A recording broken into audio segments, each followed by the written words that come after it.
My wife spent $500 at Costco last week. I'm really interested in this video. Alright guys, today we're checking out another video from Jet Lag Warriors. These guys have done an amazing job at hitting, it seems like, almost every supermarket in every country in Europe. We're doing Shocked by Grocery Prices in Denmark full supermarket tour. I'm super excited for this one because seeing your guys' supermarkets is by far some of the biggest culture shock that I get. So smash like button, let's dive in. All right, so the supermarket today is in a mall, but before we even go inside, there is a parking lot specifically for bicycles here in Copenhagen, which is something I've never seen before. And so if you've heard rumors that Danish people love to bike, they are absolutely true. Now, the other rumor we've heard, specifically from Finnish and Swedish people in our comment section, is that the prices for groceries in Denmark are incredibly high. So let's go see if that's true, as well as check some availability of maybe some only in Denmark items. When I thought of, I didn't think that Denmark groceries would be really high. I mean, I'll be the judge of it.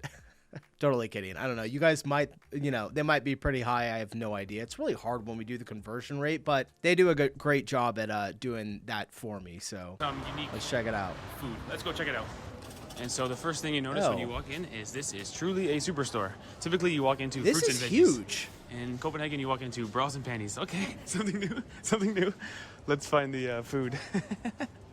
And so I tell you what, I for one am pleasantly surprised with the prices here in the fruit and veggie section.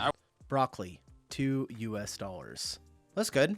That's good. I was expecting some crazy high price. You know, it's so funny because every time I look at all of these prices when they go through them, usually I'm like connecting it to just normal food inside of our grocery stores. But then I have to remember that I have to kind of connect it to like organic food, because almost all of your guys' food, I think pretty much all of your food is just organic, to where we are separated and have to pay more for the food that you guys just get normally. All right, let's keep going. But they seem kind of similar to Sweden, to be honest. Not bad. Wait, hold on. Prices. Oranges. But they seem per 5. Okay, I was like, is there a weight for that? All right, $2.86 for 5. That seems good to me. That just doesn't seem that pricey. I don't know. Kind of similar to Sweden, to be honest. Not bad. What's unique about Denmark is they tend to do things per piece per price, size rather than per weight. So, for example, you have watermelons, 38 kroners, which is about this big, or you have per your piece watermelon. That's really interesting. They just go by per piece for the watermelon, so you can pick up like a really big watermelon for just a flat price. And then of course I'm pretty sure taxes are included into it. $5.44 USD for a big watermelon. That kind of seems, I think that might be a little much, but then again, I gotta think organic. Maybe not. I don't know. Extra large, 48. So rather than weighing it and paying per weight, they sell it per piece, depending on size. Sort of unique approach. Oh wow, check it out. In Denmark, the cabbages are conehead cabbages. I've never seen a cabbage like that. Yeah, what the heck? Why does the cabbage look like that? Is this what cabbage is supposed to look like, and ours just look weird because they have like some type of like GMO inside of it? I've never seen a cabbage like that. Although still the price, not too bad. And so I guess this theme continues in the meat section, where every item is per pack or per piece rather than every pack having a different price. $28.47 for a big chunk of beef. Let's see here. Can I see the weight on there? It looks like 1,344. I'm not too sure. It's kind of blurry for me. Based on the weight, which is sort of convenient as a tourist because you know exactly what it is. T-bone steak, $7. Pack having a different price based on the weight, which is sort of...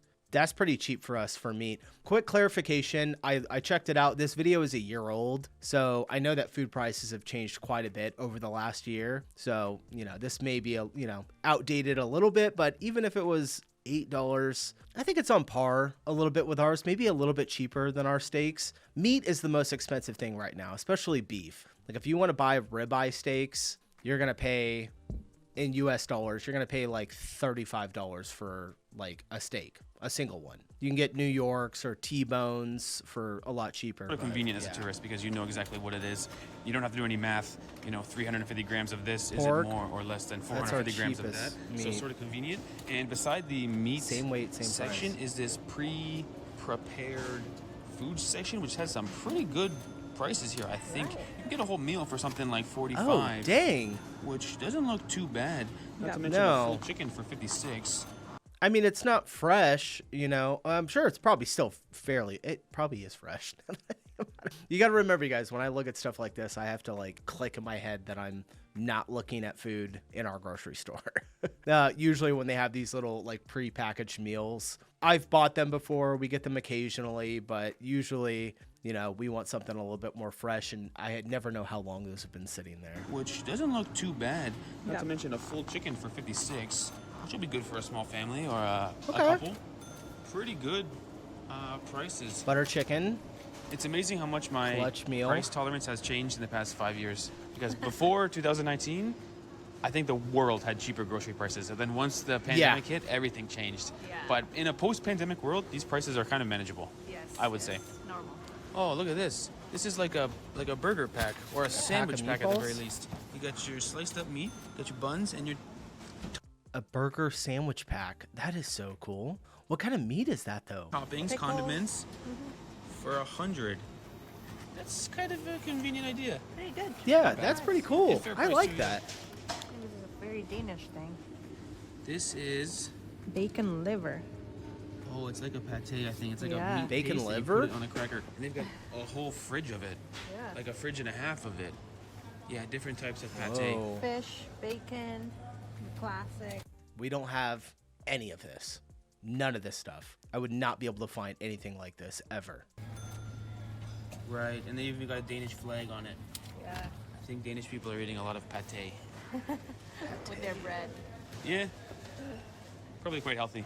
Yeah, I think so. And so we typically show you guys the cheapest carton of eggs as well as the cheapest carton of milk on these videos. And with that, we are into the cheese and wine section. The milk's pretty which cheap. It appears the wine section is the fanciest section in the store.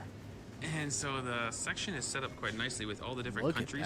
Holy cow. And then each shelf from a different part of the world. The cheapest one we found is a nice wine 50 selection. kroners, which is pretty affordable. And as you can imagine, some go up into the hundreds and even 200 per bottle. And they even have box wine, which I thought was a Canadian invention. Turns out many countries have it, but this is really where you can typically get some bang for your buck because it's in a plastic bag instead of a box.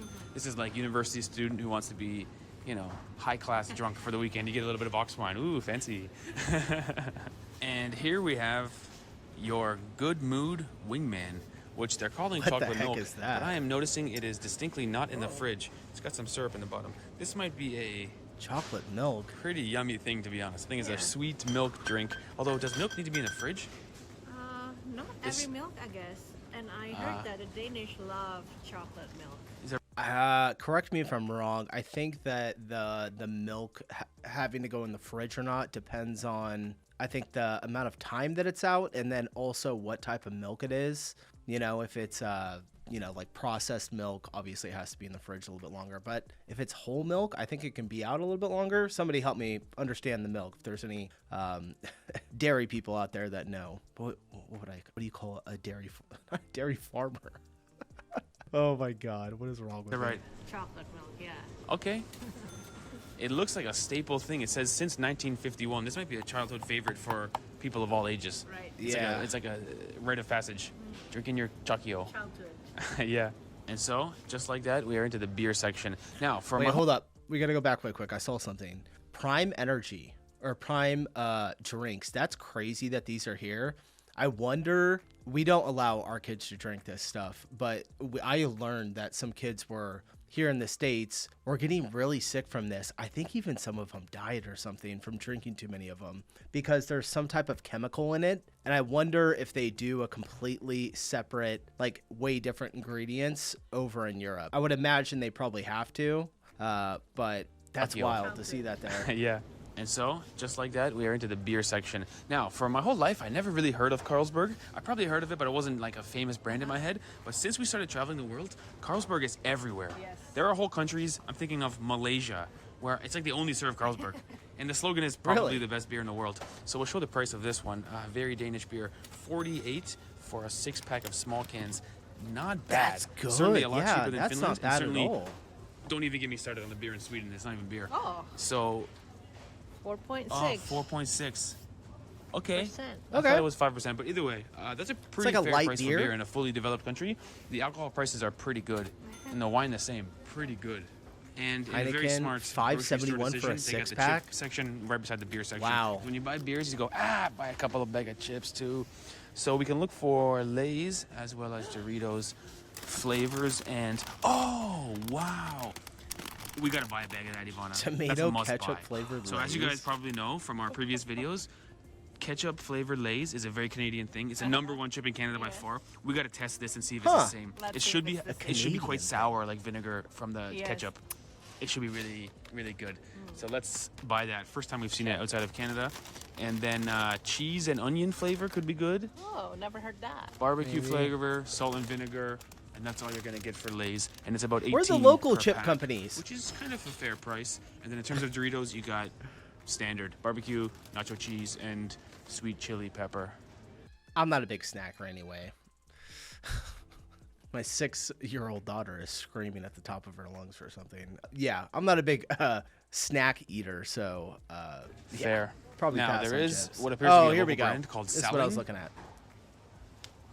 And they've got these look so better much better. prices for bigger bags with more flavors. So I think it's a Saling chip country because you're looking at 10, so almost half price for a bigger bag.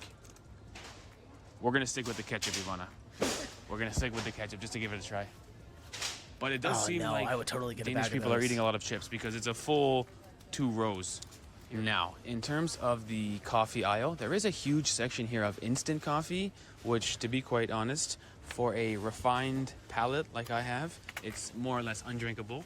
But we do have some coffee here of manageable price. It's about 55 for the cheapest coffee, and maybe up to 80 or 90 if you're interested. Normal for me. And that's for 400 grams. We buy the big, massive bag at Costco. It just lasts so much longer. Well, we buy the beans and then we grind them up ourselves for our daily coffee. I think it's kind of expensive. Kind of expensive for coffee.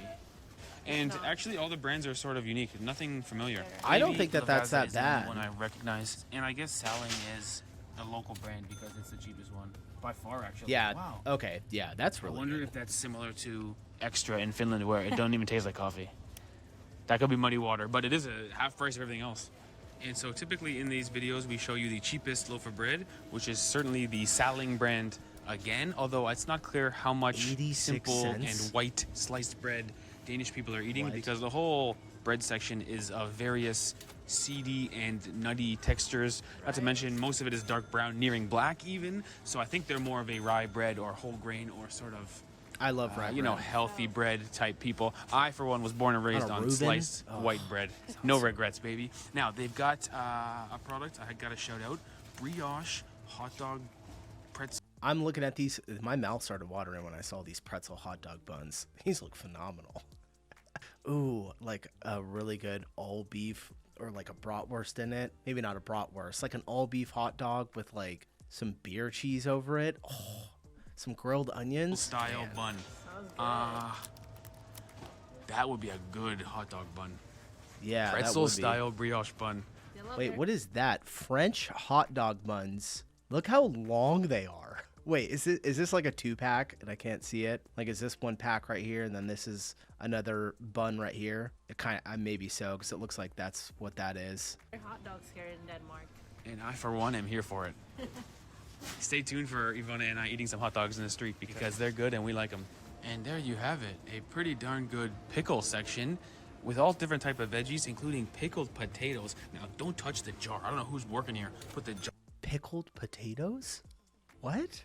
I know a lot of people are starting to pickle a lot more stuff. It was always just cucumbers and you just have pickles. It's funny that we call it pickled, but I'm starting to see all kinds of things. My wife likes eating the what are they called? The hearts of, oh gosh, what is it? It's like the palm tree. No, that's dates. I can't think of it. They're pretty good though. Jar like this. Someone is about to buy that jar by accident because it falls off the shelf. Asparagus, But in the people end, put it's, asparagus in, pickle something new. those. Those are Pickled really good potatoes. too. First time I've seen it. Probably I haven't good, seen no? potatoes. Yeah. Should we buy some pickled potatoes and just eat them from the jar? Really? Sounds good. First time we've seen pickled potatoes. And so next up, we've got the oil section where somehow sunflower oil is cheaper than rapeseed oil or canola oil, we call it in Canada. I don't know how it's cheaper because isn't sunflower oil just better? Sunflower oil is like the most expensive oil that you can buy for us. I know because I've tried making fries in it. It's a specific kind of taste that you get when you make fries in sunflower oil. And I bought a tiny little bottle like this big, and it was like $15 for one little bottle. Yeah, that's all. Sounds good for me. I'm buying the sunflower oil if I'm living here in Denmark. Now, of course, they've got a huge taco and Mexican food section. Same like Sweden and same like Finland. It really seems like in the Nordic countries, they love Mexican food. Which is pretty great, and they've even got a tacos Asian food section. Although I don't think Yvonne's Taco gonna find Friday. her favorite instant noodles, Indomie. They got Korean ramen. They got Korean ramen, but no Indonesian noodles. Fair. You know, now that I think about it, Asian food I don't really ever see. We've probably watched, I don't know, 5 of these supermarket videos, maybe more, maybe 6. And I've never really seen a lot of Asian food inside of the markets. Are y'all not big on like Asian food, like noodles, broccoli and beef, that kind of stuff? Because that's like I love Asian food. All right, so we didn't buy that much today because quite honestly, we can't afford the Airbnbs here in Denmark, and we're staying in a hotel with no kitchen. So we can't cook for ourselves. I will say this, the restaurants, if you stay to the tourist area, completely out of whack. So we've been eating at the lesser known establishments, saving our money. But I would say the prices in the grocery store were pretty manageable. I think so. Not bad at all. All right, thanks for watching. Simple video today, but long video tomorrow. Later. It didn't seem too pricey. I could be completely wrong. I know it's different, but yeah, it didn't seem too bad. The food looked really, really good though. I can't wait till I can go do these. I'm for sure doing supermarket tours when I come visit. So get ready. All right, guys, I'm getting out of here. Appreciate you watching. I'll see you in the next video. Peace.